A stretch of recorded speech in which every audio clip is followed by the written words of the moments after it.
¿Has entrado alguna vez a un lugar y sentido de inmediato que algo está mal? No puedes explicarlo. No hay nada visible que justifique esa sensación, pero tu cuerpo lo sabe. Tu instinto te grita que te vayas, que salgas de ahí antes de que sea demasiado tarde. Porque hay espacios que guardan secretos, y hay secretos que nunca debieron existir. Esta historia comienza en Querétaro, en el año de 1879. Una ciudad tranquila, de calles empedradas y plazas sombreadas por árboles centenarios. Era una época de bonanza. Las familias adineradas construían casonas con patios interiores llenos de fuentes y bugambilias. Los comerciantes prosperaban, y entre todos esos negocios había uno que destacaba por la calidad de su trabajo. Un taller de encuadernación ubicado en la calle del Mercurio, a pocas cuadras del Jardín Cenea. El taller pertenecía a un hombre llamado Pascual Ibáñez, un artesano de unos 50 años, de manos enormes y dedos manchados de tinta. Pascual había aprendido el oficio de su padre, y su padre del suyo. 3 generaciones de encuadernadores que habían servido a las bibliotecas, a las iglesias, a los coleccionistas privados. Y Pascual era el mejor de todos. Sus trabajos eran impecables, sus libros duraban décadas sin que las costuras cedieran, sin que las tapas se despegaran. La gente decía que tenía un don, que sus manos estaban tocadas por algo divino, pero no era divino lo que corría por esas manos. Era algo mucho más oscuro. Si estás escuchando esto solo en la oscuridad de tu habitación, quédate hasta el final. Suscríbete ahora, porque este pacto que estamos haciendo, este acuerdo silencioso entre tú y yo, es lo único que te mantendrá anclado cuando llegue el momento de la revelación. Y créeme, vas a necesitar ese ancla. El taller de Pascual era pequeño, pero ordenado. Tenía una sala frontal donde atendía a los clientes, con estantes llenos de libros restaurados y muestras de su trabajo. Y al fondo, separado por una cortina gruesa de terciopelo rojo, estaba el espacio donde realmente trabajaba, su taller privado, un lugar donde nadie entraba excepto él. Y eso no era raro. Muchos artesanos protegían sus técnicas, guardaban celosamente los secretos de su oficio, así que nadie cuestionaba que Pascual mantuviera esa área restringida. Era su derecho. Pero había algo más. Algo que la gente del barrio había empezado a notar. Los libros que Pascual encuadernaba tenían una textura extraña, especialmente las cubiertas. Eran suaves al tacto, casi sedosas, y cuando las tocabas, sentías una calidez que no debería estar ahí, como si el material estuviera tibio, como si conservara el calor de algo vivo. Los clientes lo comentaban entre ellos. Algunos lo encontraban fascinante, otros incómodo, pero todos coincidían en que la calidad del trabajo era excepcional. Así que nadie investigaba más allá, hasta que llegó don Esteban. Don Esteban era un notario próspero, un hombre meticuloso que coleccionaba libros antiguos y que había encargado a Pascual la restauración de varios volúmenes de su biblioteca personal. Eran libros valiosos, obras del siglo XVII, y Pascual prometió tratarlos con el mayor cuidado. Pasaron 3 meses. Pascual entregó los libros. Don Esteban quedó maravillado. Las encuadernaciones eran perfectas, las cubiertas hermosas, de un color beige claro con vetas sutiles que parecían naturales, orgánicas, y la textura. Esa textura tan particular que solo Pascual lograba. Don Esteban llevó los libros a su casa, los colocó en su estudio, y esa misma noche, mientras los revisaba bajo la luz de una lámpara de aceite, notó algo. En una de las cubiertas había una marca pequeña, casi imperceptible, como una cicatriz. ¿O cómo? Don Esteban acercó el libro a la luz, entrecerró los ojos, y lo que vio lo dejó helado. La marca tenía la forma de un lunar oscuro, del tipo que tienen las personas en la piel, Se quedó mirándola durante varios segundos. Intentó convencerse de que era una imperfección del material, una mancha, un defecto menor. Pero algo en su interior le decía que eso no era normal, que había algo profundamente equivocado en esa marca. Revisó los otros libros. En uno de ellos encontró algo similar. Una pequeña línea irregular, como una vena o como una arruga de piel envejecida. Don Esteban sintió que se le revolvía el estómago. A la mañana siguiente llevó los libros de vuelta al taller de Pascual. Quería respuestas. Quería saber qué tipo de material estaba usando, de dónde lo obtenía. Pascual lo recibió con su sonrisa habitual, tranquila, confiada. Don Esteban, qué sorpresa. ¿Algún problema con los trabajos? Necesito saber qué material usa para las cubiertas. Pascual parpadeó. Es cuero, don Esteban, cuero de alta calidad, importado. ¿De dónde? De Europa, de curtidurías especializadas. Quiero verlo. ¿Perdón? El material. Quiero ver de dónde lo saca. Pascual se puso tenso. Su sonrisa se desvaneció lentamente. Eso es parte de mi proceso. No puedo. Insisto. Hubo un silencio incómodo.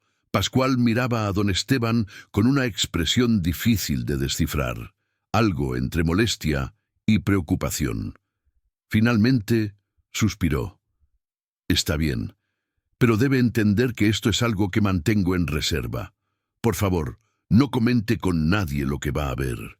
Don Esteban asintió. Pascual lo guió hacia el fondo del taller. Corrió la cortina de terciopelo rojo. Y don Esteban entró en un espacio que olía a productos químicos, a tinta, a cuero curtido. Había mesas de trabajo, prensas, herramientas colgadas en las paredes, y en el rincón más alejado, sobre una mesa cubierta con un paño blanco, había rollos de material. Pascual se acercó y tomó uno de los rollos. Lo desenvolvió parcialmente. Este es el cuero que uso. Como puede ver, es de excelente calidad. Don Esteban se acercó. Tocó el material. Era suave, cálido, con esa textura tan característica. Pero había algo más, algo que no podía precisar, una familiaridad perturbadora. ¿De qué animal proviene?, preguntó. Pascual vaciló. Eso es difícil de explicar. Intente. Es una mezcla. Varios tipos de pieles curtidas de forma especial. Un proceso que he perfeccionado con los años. Don Esteban no quedó satisfecho con la respuesta, pero no insistió. Agradeció, salió del taller y regresó a su casa. Pero esa noche no pudo dormir. Cada vez que cerraba los ojos, veía la marca en la cubierta del libro, el lunar, la vena, y algo en su mente empezaba a encajar. Una sospecha horrible que no quería aceptar, porque ese cuero no parecía de animal, parecía humano. Escucha, hay materiales que no deberían tocarse, hay texturas que no deberían existir. Y cuando tu mente empieza a sospechar lo impensable, cuando empiezas a ver patrones donde no deberían haberlos, ya es demasiado tarde, porque una vez que esa semilla de duda se planta, crece y crece hasta que consume todo tu pensamiento. Don Esteban comenzó a investigar. Habló con otros clientes de Pascual. Todos mencionaban lo mismo, la textura, la calidez, las pequeñas irregularidades que parecían naturales, pero que eran demasiado específicas, marcas que se parecían a lunares, venas, pecas, cicatrices, y entonces recordó algo. Recordó que en los últimos años varias personas habían desaparecido en Querétaro. Gente sin familia, vagabundos, prostitutas, personas que nadie buscaría demasiado. Algunos decían que habían migrado a otras ciudades, otros que simplemente se habían perdido en el olvido. Pero, ¿y si no era eso? ¿Y si alguien las había tomado? Don Esteban fue a hablar con las autoridades. Le costó convencerlos. Era una acusación grave. Acusar a un artesano respetado ¿de qué exactamente? ¿De usar piel humana? Sonaba absurdo. Pero había algo en la determinación de don Esteban que hizo que el comisario lo tomara en serio. Y una tarde de octubre, acompañados por 2 gendarmes, fueron al taller de Pascual. Pascual no estaba. La puerta del taller estaba cerrada con llave. Nadie respondía. El comisario ordenó forzar la entrada, y cuando finalmente entraron, cuando atravesaron la cortina de terciopelo rojo y llegaron al taller privado de Pascual, lo que encontraron los dejó sin palabras. Había pieles. Docenas de pieles colgadas en bastidores de madera. Pieles que habían sido curtidas, tratadas, preparadas para su uso. Y no eran de animal, eran humanas, inconfundiblemente humanas, con tatuajes visibles, con marcas de nacimiento, con cicatrices que contaban historias de vidas pasadas. Y en la mesa central, a medio trabajar, había un cuerpo. El cuerpo de una mujer joven, desollada, con la piel cuidadosamente removida en secciones, como si Pascual hubiera estado siguiendo un patrón, como si estuviera aprovechando cada centímetro de material. Uno de los gendarmes vomitó de inmediato, el otro salió corriendo. Don Esteban se quedó ahí parado, pálido, temblando, porque en ese momento entendió que todos esos libros hermosos que Pascual había encuadernado durante años, todos esos trabajos perfectos que la gente admiraba, estaban hechos con piel humana, con las pieles de personas desaparecidas, de gente que nadie extrañaba, de vidas que Pascual había tomado y transformado en material de trabajo. Pascual Ibáñez nunca fue encontrado. Cuando las autoridades organizaron una búsqueda, ya había desaparecido. Algunos vecinos dijeron haberlo visto salir del taller la noche anterior con una maleta. Otros juraron que nunca lo vieron partir. Simplemente dejó de existir, como si se hubiera evaporado. Y lo más perturbador es que nunca se supo cuántas personas habían sido víctimas de Pascual. Encontraron 17 pieles en su taller, pero había registros de al menos 30 desapariciones en los años previos. ¿Dónde estaban las otras? ¿Las había vendido? ¿Las había usado ya? Y entonces vino la pregunta que nadie quería hacer. ¿Cuántos libros encuadernados por Pascual Ibáñez seguían existiendo? ¿Cuántas bibliotecas privadas? ¿Cuántas iglesias? ¿Cuántos coleccionistas tenían en sus estantes volúmenes cubiertos con piel humana sin saberlo? ¿Cuántas personas habían tocado esas cubiertas?